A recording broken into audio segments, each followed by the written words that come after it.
Hola amado, Dios te bendiga, buen día. Qué bueno saludarte en este momento. Deseo grandes bendiciones para tu vida. Hoy quiero invitarte a estudiar la palabra del Señor. Nos corresponde leer el capítulo 2 del libro del profeta Daniel. En este capítulo encontramos la interpretación del sueño de Nabucodonosor. En este capítulo vemos la soberanía de Dios y cómo Él tiene el control sobre la historia y el futuro. Nabucodonosor se creía un Dios, pero Dios aquí le enseña que eso es falso, que Él mismo, el Dios del cielo y de la tierra, es el soberano sobre todo el universo. La aplicación práctica de este pasaje es confiar en que Dios tiene un plan perfecto para nuestras vidas, incluso en medio de la incertidumbre y los desafíos.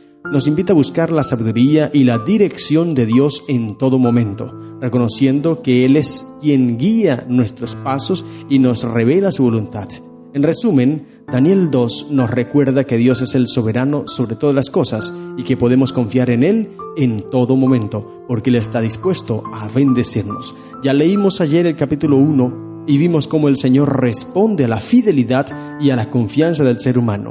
Ahora en el capítulo 2 continúa el Señor derramando sus bendiciones sobre su Hijo, sobre su siervo. Dice el capítulo 2 de Daniel: en el segundo año del reino de Nabucodonosor, tuvo Nabucodonosor sueños, y se perturbó su espíritu y se le fue el sueño. En aquel entonces se hacía mucho énfasis a los sueños. Dos cosas trastornaban a los altos dignatarios, a los reyes. Uno, cuando no podía dormir, era un problema.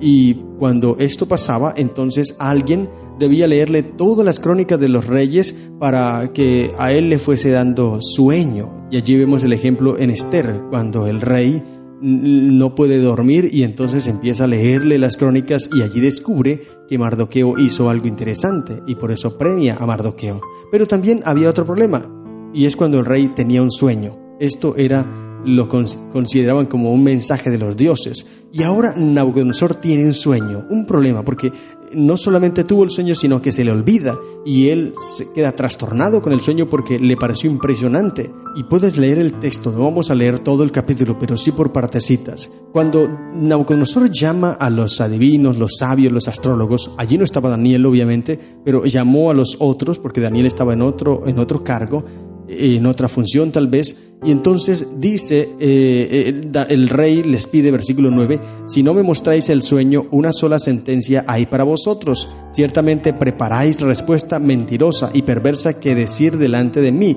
entre tanto que pasa el tiempo. Decidme pues el sueño para que yo sepa que me podéis dar su interpretación. Y si no le daban respuesta, entonces la actitud o lo que el rey haría era acabar con todos los sabios, astrólogos y adivinos, dentro de los cuales entraba también Daniel y sus amigos, porque ellos eran catalogados como sabios y adivinos de la nación. Los caldeos responden, los sabios. Mira, la respuesta de ellos indica que el milagro o la obra que Daniel haría sería portentosa. Esto le dio un nivel más alto a lo que Dios le muestra a Daniel para que le interprete el sueño a Nabucodonosor. Dice el versículo 10: los caldeos respondieron delante del rey y dijeron: no hay hombre sobre la tierra que pueda declarar el asunto del rey. Además de esto, ningún rey, príncipe ni señor preguntó cosa semejante a ningún mago, ni astrólogo, ni caldeo, porque el asunto que el rey demanda es difícil y no hay quien lo pueda declarar al rey, salvo los dioses, cuya morada no es con la carne. Esta respuesta indica que lo que va a suceder es maravilloso, es portentoso. Y allí entonces, cuando Nabucodonosor escucha esa respuesta, a él no le gusta, se enoja de manera tremenda y apresuradamente toma una decisión de mandar acabar, a matar a todos los sabios, astrólogos y adivinos, dentro de los cuales también entra Daniel. Pero cuando vinieron a buscar a Daniel y a sus amigos para también llevarlos a la muerte, Daniel habla sabia y prudentemente, dice el versículo 14. Esto es interesante, mira, Daniel habló sabia y prudentemente. Es importantísimo esto, ser sabios, ser prudentes en situaciones.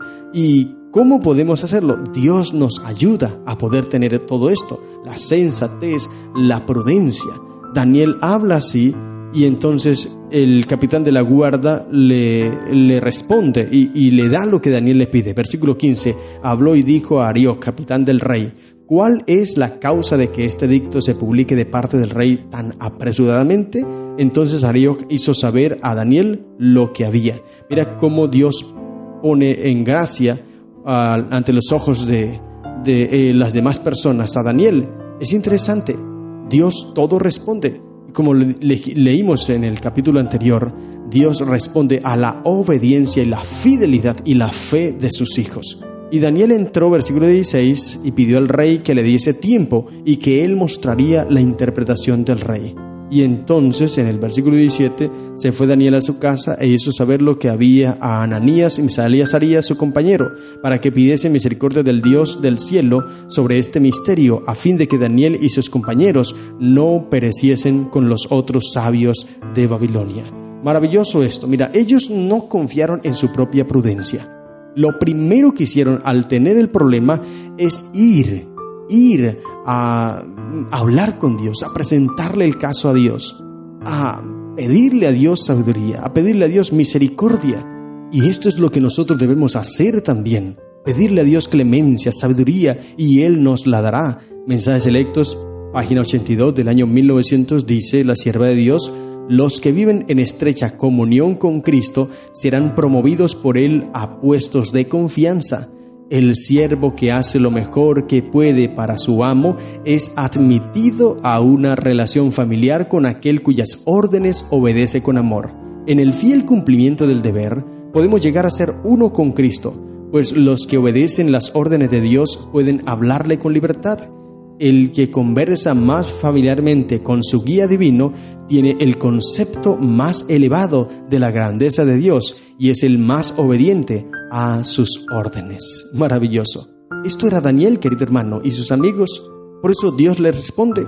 Ahora, no quiere decir que Daniel no tenía tentaciones, que Daniel estaba en un palacio y todo lo tenía fácil. Tal vez puedas pensar, todo era fácil, estaba en comunión, porque nadie le interrumpía. Pero mira lo que dice la sierva de Dios también. Si se hubiera escrito toda la historia de Daniel, abriría ante vosotros capítulos que os mostrarían las tentaciones a las que él tuvo que hacer frente. Tentaciones de ridículo, envidia y odio. Pero él aprendió a dominar las dificultades. No confió en su propia fuerza. Puso delante de su Padre Celestial toda su alma y todas sus dificultades. Y creyó que Dios le oía, y fue consolado y bendecido. Superó el ridículo y así también lo hará aquel que sea vencedor. Daniel adquirió un estado mental sereno y alegre porque creía que Dios era su amigo y ayudador. Los abrumadores deberes que tenía que cumplir le resultaban livianos porque ponía en ellos la luz y el amor de Dios. Todas las sendas de Jehová son misericordia y verdad, dice la Biblia, para los que caminan en ellas. Amén. Gloria al Señor. Esto lo dice el salmista David allí en el Salmo 25, versículo 10. Todas las sendas de Jehová son misericordia y verdad para los que guardan sus pactos y sus testimonios. Daniel lo hizo, y por eso entonces ahora las sendas de Jehová eran misericordia y verdad para Daniel y sus amigos. Y Dios le responde, pero nótese bien que ellos mantenían fieles al Señor a pesar de las tentaciones y a pesar de todo. Y ahora van y consultan a Jehová. Primero, Dios les puso en gracia ante Arioc. Primero, porque no se los llevó a matarlos. Incumplió, mira, este general del ejército incumple la orden del rey. Se arriesgó, pero no le importó, porque él le dio lo que Daniel pedía. Segundo, Dios le halló gracia ante los ojos del rey, que estaba enojado, furioso, y el rey le permitió, le dio el tiempo. Y tercero, ¿qué hace Daniel? Busca a Dios, clama a Dios y ora. Y tú puedes leer allí del versículo 19 en adelante esa oración de Daniel. Dice el versículo 19, entonces el secreto fue revelado a Daniel en visión de noche, por lo cual bendijo Daniel al Dios del cielo. Gloria al Señor. Y Daniel habló y dijo, sea bendito el nombre de Dios de los siglos en siglos, porque suyos son el poder y la sabiduría. Él muda los tiempos y las edades, quita reyes y pone reyes. da la sabiduría a los sabios y la ciencia a los entendidos, revela lo profundo y lo escondido, conoce lo que está en tinieblas y con él mora la luz. Gloria al Señor. En 1 de Juan capítulo 5 vemos también cómo la Biblia, allí a través del apóstol Juan, dice que Dios es luz. Aquí Daniel lo está mencionando también. Dios es luz y el que está en Cristo no vive en tinieblas, no anda en tinieblas, porque tiene la luz de Dios y la luz de Dios le alumbra el camino. Puede andar por un sendero seguro, por un camino seguro, donde Dios le guía, donde Dios le ilumina. Salmo 119, 105 dice que la Biblia es esa luz, una lámpara que nos alumbra el camino. Pero si tú no lees la Biblia, si tú no oras, si tú no buscas a Dios, ¿cómo vas a poder tener luz en tu vida?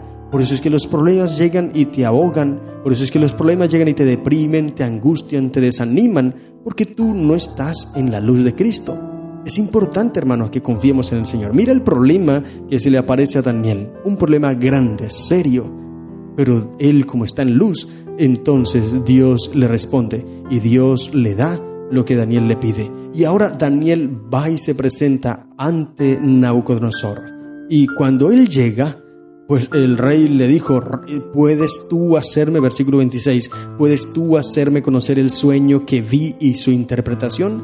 Pero nótese bien la humildad, la confianza y la dependencia de Daniel en Dios, porque él pudo haberse enorgullecido y él pudo haberse jactado de decir: sí, yo puedo hacerlo, y pudo haber recibido honores y todo lo demás.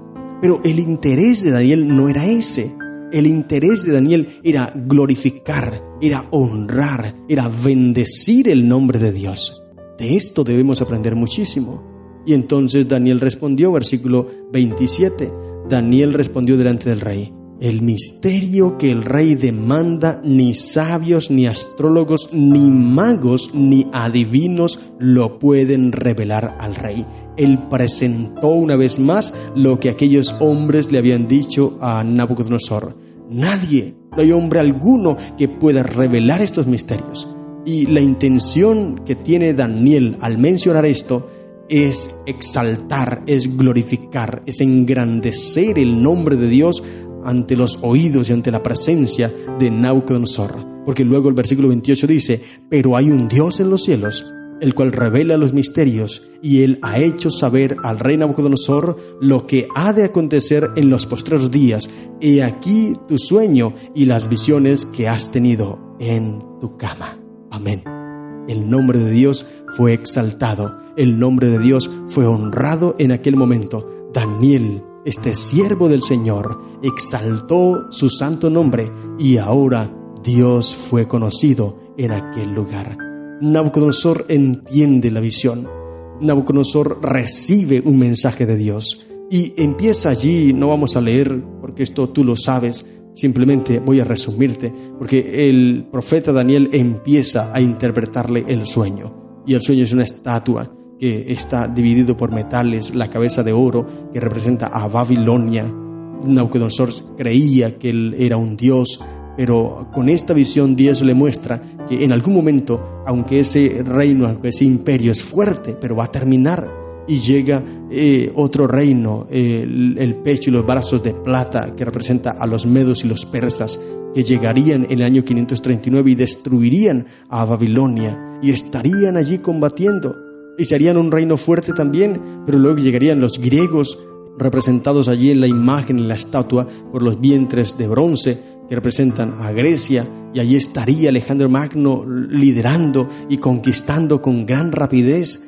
Y se haría fuerte también, pero luego se levantaría otro reino que sería Roma, representado por las piernas de hierro, un metal fuerte, y vendría y destruiría y despedazaría todo lo que encuentre. Pero este reino también pasaría y luego llegaría una fase, los pies con hierro mezclado con barro cocido, una falsificación de la religión. Pero aunque este reino también hizo grandes cosas y fue fuerte, sin embargo terminaría, porque vendría una piedra que representa el reino, el trono de Dios, y destruiría ese metal que representa la historia de la humanidad, y entonces se crearía un nuevo reino, cuyo reino no tendrá fin.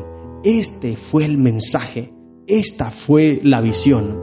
Y la imagen mostrada a Nabucodonosor, dice Elena de White, simboliza el deterioro del poder y la gloria de los reinos de la tierra, y al mismo tiempo representa adecuadamente el deterioro de la religión y de la moral entre los habitantes de esos reinos. Cuando las naciones se olvidan de Dios, se debilitan moralmente en igual proporción. Babilonia desapareció porque en su prosperidad se olvidó de Dios y atribuyó las glorias de su prosperidad a las hazañas humanas. El reino medo-persa fue visitado por la ira del cielo debido a que en ese reino fue pisoteada la ley de Dios. El temor de Jehová no tenía cabida en el corazón de la gente. Las influencias que prevalecían en Medo-Persia eran la impiedad, la blasfemia y la corrección. Los reinos subsiguientes fueron aún más viles y corruptos. Se deterioraron porque menospreciaron su fidelidad a Dios. Al olvidarse de Dios, se hundieron más y más en la escala de valores morales. Y allí entonces viene el reino o la piedra que representa el reino de Dios. Pero en medio de estos metales, o al final de estos metales, están los pies. Y aparece la figura del hierro y el barro cocido, mezclados. Una mezcla que es imposible. El hierro con el barro no se puede mezclar. Pero esto representaría la unión que habría entre la parte política, el Estado, y la religión, la iglesia. Siempre que se utiliza el barro en la Biblia, se habla del alfarero. Y el alfarero divino es Dios, el alfarero por excelencia es Dios, es el alfarero. Así que el barro va muy mezclado con Dios. Pero al presentarse aquí en la estatua, ese barro mezclado con el hierro, lo que indica es una falsificación de la religión, una falsificación. Mensajes Selectos, página 63 del año 1899 dice: la mezcla de los asuntos de la iglesia y de la administración política se representa con el hierro y el barro. Esa unión está debilitando todo el poder de las iglesias. Esta aceptación en la iglesia del poder del Estado traerá malos resultados. Los hombres casi han traspasado el límite de la tolerancia de Dios, han utilizado su fuerza política y se han unido con el papado. Pero llegará el tiempo cuando Dios castigará a los que han invalidado su ley y sus malas obras recaerán sobre ellos mismos. Despreciaron a Dios, le dieron la espalda a Dios y a través de esta alianza, el poder político y el poder religioso, falsificaron la religión y empezaron a crear sus propias leyes, pisoteando la ley de Jehová, el día sábado y muchas leyes más y muchas ordenanzas, muchas enseñanzas bíblicas fueron tiradas por el piso. Y este reino está todavía y hoy día se está haciendo una vez más esa alianza hasta que termine el momento y venga Cristo Jesús en su reino de gloria, con poder y grande majestad, dice la Biblia, y destruirá por completo todos esos reinos, aunque sean fuertes, aunque sean arrasadores con todo lo que encuentran. Sin embargo, en algún día terminarán. Y esto es lo que el rey Nabucodonosor está viendo. Ahora, cuando escucha la interpretación, cuando escucha el sueño una vez más, él entiende, él comprende. Y Nabucodonosor vio claramente la diferencia entre la sabiduría de Dios y la sabiduría de los máximos eruditos que había en su reino, que eran los magos y los astrólogos. Él vio en Daniel una sabiduría que estaba por encima de todo. Por eso, como leeremos en los otros capítulos, se le da un título a Daniel y dice que tenía un espíritu superior. Y esto lo estudiaremos a través de varios reyes que vieron a Daniel cómo tenía un espíritu superior. ¿Por qué? Porque Daniel era fiel a Dios. Porque Daniel enaltecía, engrandecía, bendecía, exaltaba el nombre de Dios. Mira aquí cómo lo hace. En el versículo 28, cómo exalta el nombre de Dios. Y así como Daniel engrandece y exalta el nombre de Dios, de la misma manera Dios exalta y engrandece a Daniel y a sus amigos, porque luego el versículo 48 termina diciendo, los dos versículos 48 y 49, entonces el rey engrandeció a Daniel y le dio muchos honores y grandes dones y le hizo gobernador de toda la provincia de Babilonia y jefe supremo de todos los sabios de Babilonia. Gloria al Señor. Y ahora Daniel mira lo que dice, versículo 49, no deja solo a sus amigos. Daniel es humilde. Daniel es un personaje especial porque él pudo haberse exaltado él solo, pero mira el versículo 49, y Daniel solicitó del rey y obtuvo que pusieran sobre los negocios de la provincia de Babilonia a Sadrach, Mesach y Abed-nego, y Daniel estaba en la corte del rey. Tuvo también en cuenta a sus amigos. Un hombre no solamente que confiaba en Dios y exaltaba a Dios, sino que también era un buen amigo, una buena persona, y él tuvo en cuenta a sus amigos. Mira, querido hermano, todo lo que hace Dios, Dios exalta. El que se humilla será engrandecido, pero el que se enaltece, se engrandece, será humillado. Solo de ti depende, querido hermano, qué quieres tener en tu vida. Hoy te invito a que confíes en Dios. Por encima de cualquier cosa, confíes en Dios. Le entregues tu vida y dejes que Él te oriente, que Él te guíe, que Él te muestre, que Él te indique el camino que debas tomar. Estas son las lecciones que encontramos en el capítulo 2 del libro de Daniel. Que el Señor te bendiga. ¡Feliz día!